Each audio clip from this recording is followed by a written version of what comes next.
Welcome to My Long Island TV. From Manhasset to Montauk, we have traveled our communities to bring you the following events.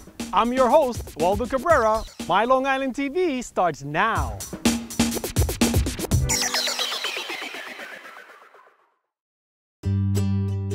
In Plainview, moms who have a bun in the oven, and even some whose bun is out of the oven, attended the Pregnant Island annual event. I felt this would be a good opportunity for people who wanted to meet other members of their community that are going through the same life journey. You know, there's guides on how to eat well, which I endorse. You know, I'm a nutritionist. There's guides on how to exercise well, again, but there's not so many guides on how to be a new parent. Dr. Jennifer Shaer was there to share some advice that would help new mommies make a major decision on how to feed their newborns. There's no question that breast milk is incredibly healthy for babies.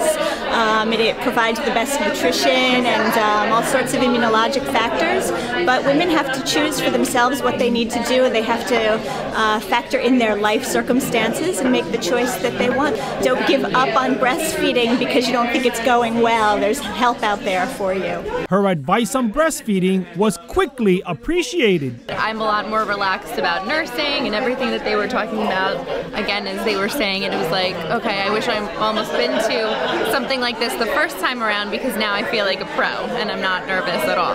The afternoon featured a parade of professionals giving advice and offering their services. Everyone who attended left with a physical gift and with the gift of knowledge. The nutritionist who spoke in the beginning, I actually just recently found out my baby is soy and milk intolerant, so, you know, she was able to mention, you know, some green foods that I could eat because I need calcium, so that was nice to know, and, you know, I felt that was very informative. The speaker that was just on, I think she was saying she was a parent coach. I liked her. I like that she'll come to you and, you know, help you, and I like that she mentioned that you're always learning from your kids, no matter how old they are. Some women are on their second go-around and they're just looking for a refresher course. Because with the first one, you kind of are all hands on deck all the time, and now you've got the older one and the younger one to worry about, so we'll see how that all balances out. But people manage, so I'm sure I will too. Jessica just moved to Long Island from New York City, and she's trying to get a handle on her community. I've only been here about a year, so,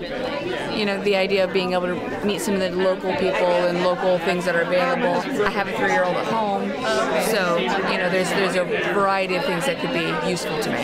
According to Dr. Charles Pillar, it's never too early to start thinking about your baby's dental health. At the age of approximately 1 year, it's a good idea to do your homework and just start to select a pediatric dentist and get familiar with the office so that if there's any reason that you really need them quickly, you're already comfortable, the child's familiar with the office, and by the age of about 2.5 is an excellent time for their first full visit with a cleaning and a fluoride. Orthodontist Ari Pillar eased some parents' concerns that a thumb-sucking habit would automatically lead to crooked teeth. As long as the habit stops before the adult teeth grow in, there should not be any long-term dental problems. Listening to child safety expert Linda Zuccaro was like being on an episode of Scare Straight. You have maybe a 4-minute window before brain damage begins. The hot dog has just been declared the perfect airway plug. He broke his son's rib, it punctured his lung, and he died.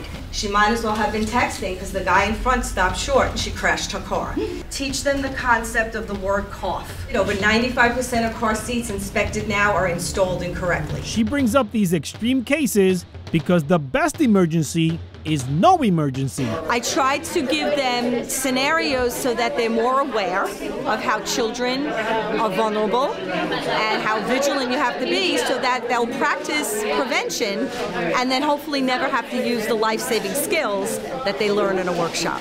Since so many kids on Long Island attend swimming pool parties, she drilled the crowd with additional advice. I always say hire a lifeguard if you're going to have a pool party with a bunch of kids because you think the parents are watching their children. Nobody's watching anybody. So that's the best money that you can invest is getting a lifeguard for the day. Social pressures are as old as time, and Dr. Shaer warns against comparison parenting just to keep up with the Joneses. There's a huge range of what's normal in ability, in size, and don't believe everything you read, and don't compare to your friends. If you have concerns, talk to your pediatrician about your concerns.